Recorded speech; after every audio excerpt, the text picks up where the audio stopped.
दोस्तों, जब हमें एक कंपाउंड सेंटेंस में एक से ज़्यादा सेंटेंसेस जोड़ने पड़ते हैं तो अक्सर आपके दिमाग में एक कंफ्यूजन रहता होगा, दो सेंटेंसेस कौन से टेंस में होने चाहिए। जैसे कि पहला क्लॉज अगर पास्ट टेंस का है तो दूसरा क्लॉज कौन से टेंस में होगा, पहला क्लॉज अगर प्रेजेंट टेंस का है तो दूसरा क्लॉज कौन से टेंस में होगा। इस चीज को कहा जाता है सीक्वेंस ऑफ द टेंसेस।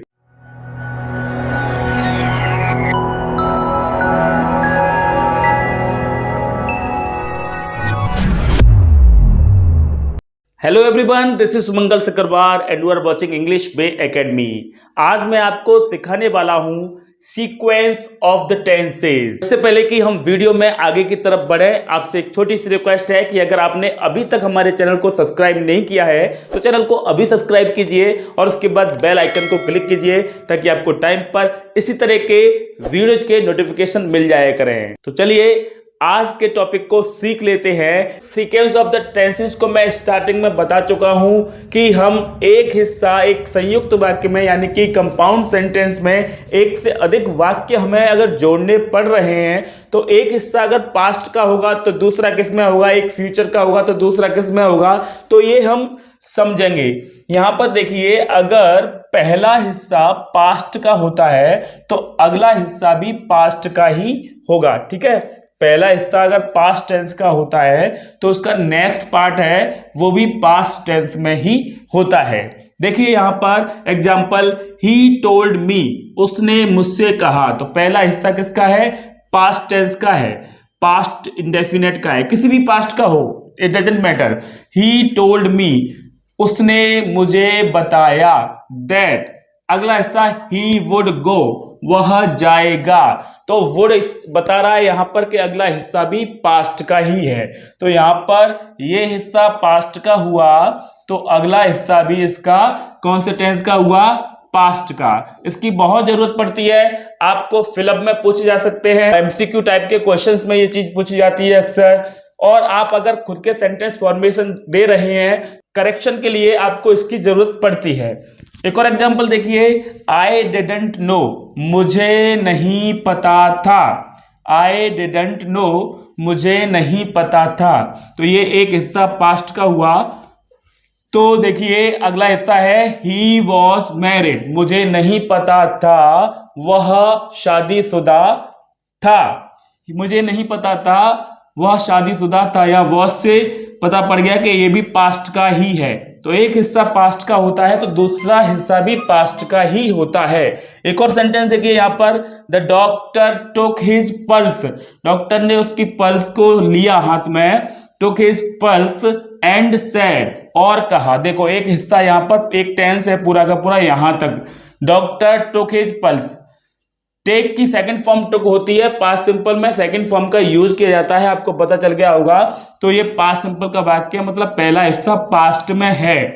अब एंड के बाद नेक्स्ट क्लॉज स्टार्ट हो रहा है, तो नेक्स्ट क्लॉज में यहां पर एंड सेड, और कहा, तो सेड से का सेकंड फॉर्म है तो ये भी पास्ट का ही हुआ, अगला हिस्सा भी एंड सेड। देखो ये हिस्सा भी पास्ट का हुआ, and said there was nothing to worry about, was से भी पता चल गया कि पास्ट का ही है। डॉक्टर ने उसकी पल्स को लिया और कहा कि चिंता की कोई आवश्यकता नहीं है। तो दोनों हिस्से पास्ट के हैं, इसमें भी पहला हिस्सा पास्ट का, दूसरा हिस्सा पास्ट का ही है। यहां पर भी देखिए पहला हिस्सा पास्ट का और दूसरा हिस्सा पास्ट का ही है। यहां पर भी थर्ड सेंटेंस में देखिए पहला हिस्सा पास्ट का है और सेकंड हिस्सा भी पास्ट टेंस का ही है। एक और सेंटेंस एग्जांपल में देखिए यहां पर, ही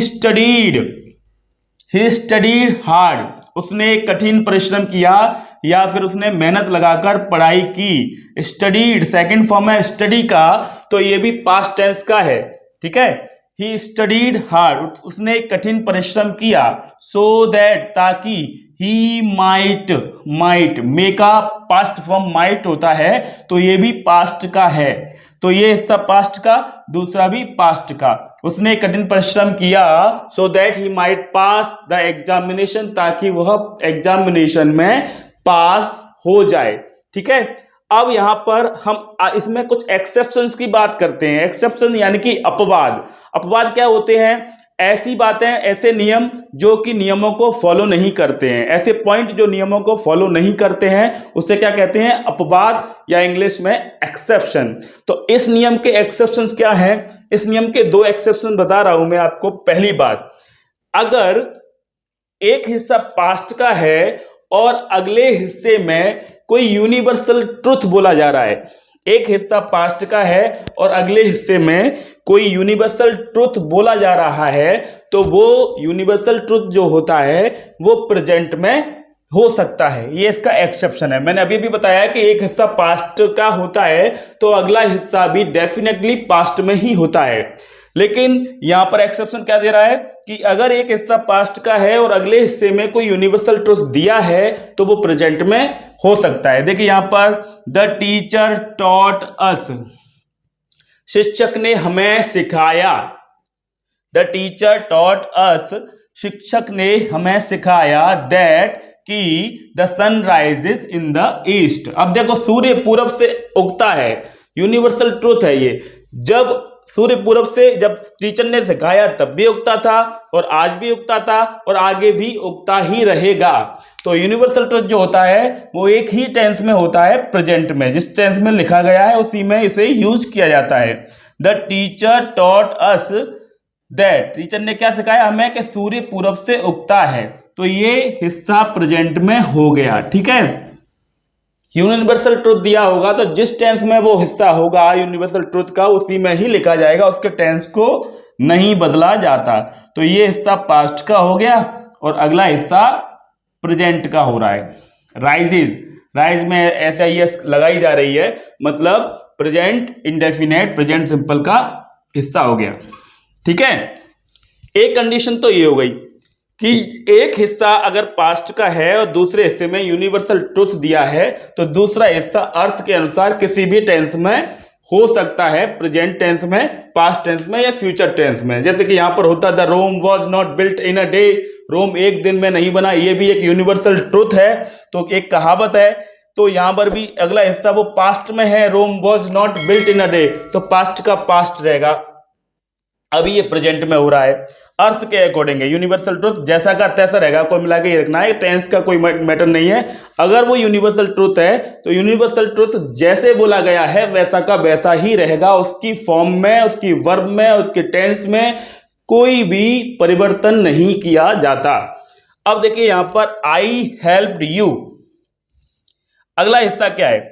अगर कोई क्लॉज, सेकंड हिस्सा, अगर एक हिस्सा पास्ट का दिया है, जैसे कि हेल्प्ड लिखा है, यहां भी हेल्प लिखा है, अगर एक हिस्सा पास्ट का दिया है और अगले हिस्से को जोड़ने के लिए देन का यूज हुआ है, देन, THAN, देन कंजंक्शन का यूज हुआ है, तो ऐसी कंडीशन में अगला हिस्सा अर्थ के अकॉर्डिंग कुछ भी लिखा जा सकता है, प्रेजेंट का भी हो सकता है और पास्ट का भी हो सकता है, ठीक है।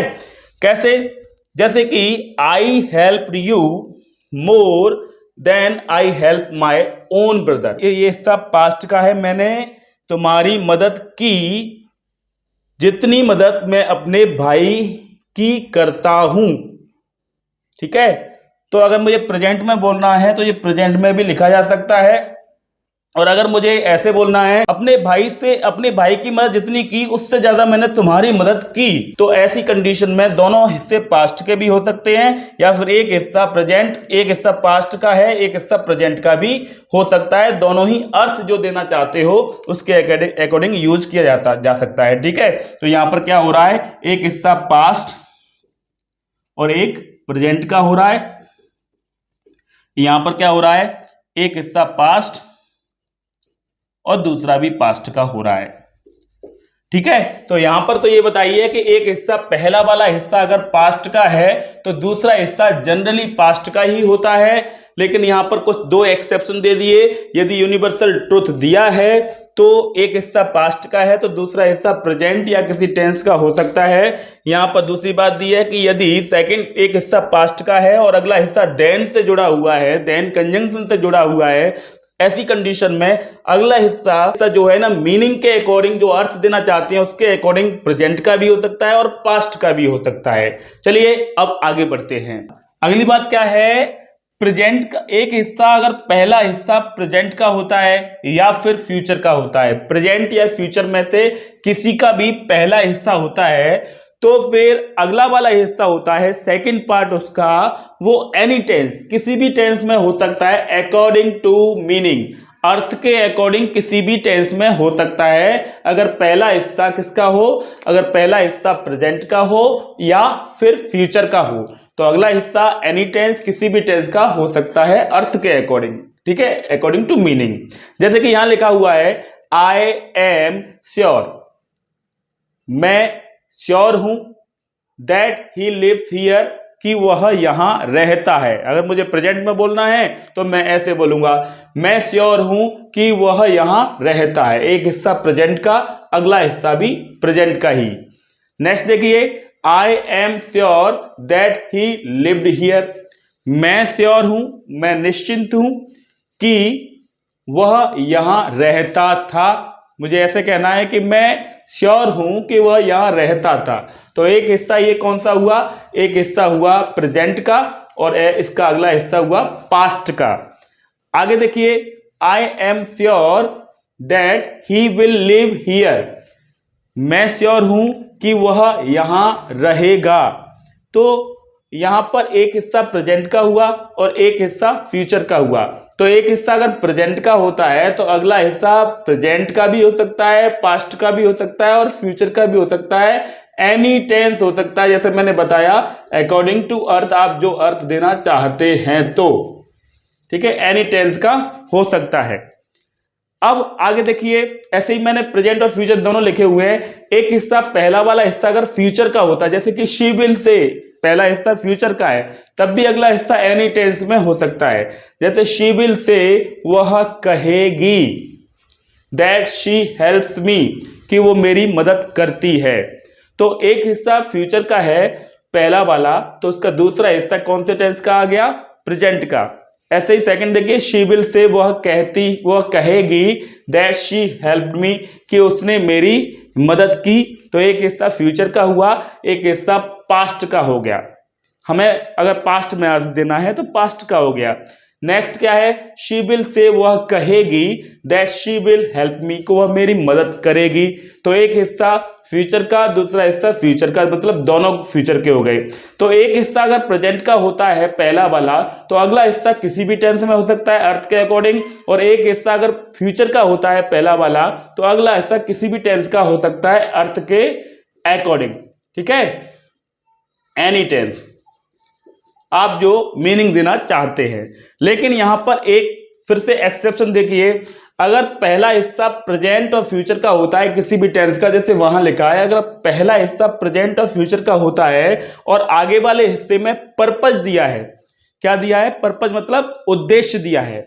पहला हिस्सा क्या है, किसी भी प्रेजेंट का और फ्यूचर का होता है और आगे वाले हिस्से में अगर पर्पज दिया है, उद्देश्य दिया है, तो फिर सेकंड वाला जो पार्ट है वो केवल प्रेजेंट में ही हो सकता है। अभी मैंने बताया कि एक हिस्सा प्रेजेंट का है, एक हिस्सा फ्यूचर का है, प्रेजेंट या फ्यूचर का पहला है तो अगला हिस्सा किसी भी टेंस में मीनिंग के अकॉर्डिंग लिखा जा सकता है। लेकिन अगर पहला हिस्सा प्रेजेंट या फ्यूचर का है और अगले हिस्से में फ्यूचर आ रहा है, अगले हिस्से में पर्पज आ रहा है, सॉरी, पर्पज मतलब उद्देश्य आ रहा है, उद्देश्य, तो ऐसी कंडीशन में अगला वाला जो हिस्सा होगा, सेकंड वाला जो पार्ट होगा, वो प्रेजेंट टेंस में ही होगा। जैसे कि वी ईट, हम खाते हैं, इसका उद्देश्य क्या है, so that we may live, ताकि हम जीवित रह सकें।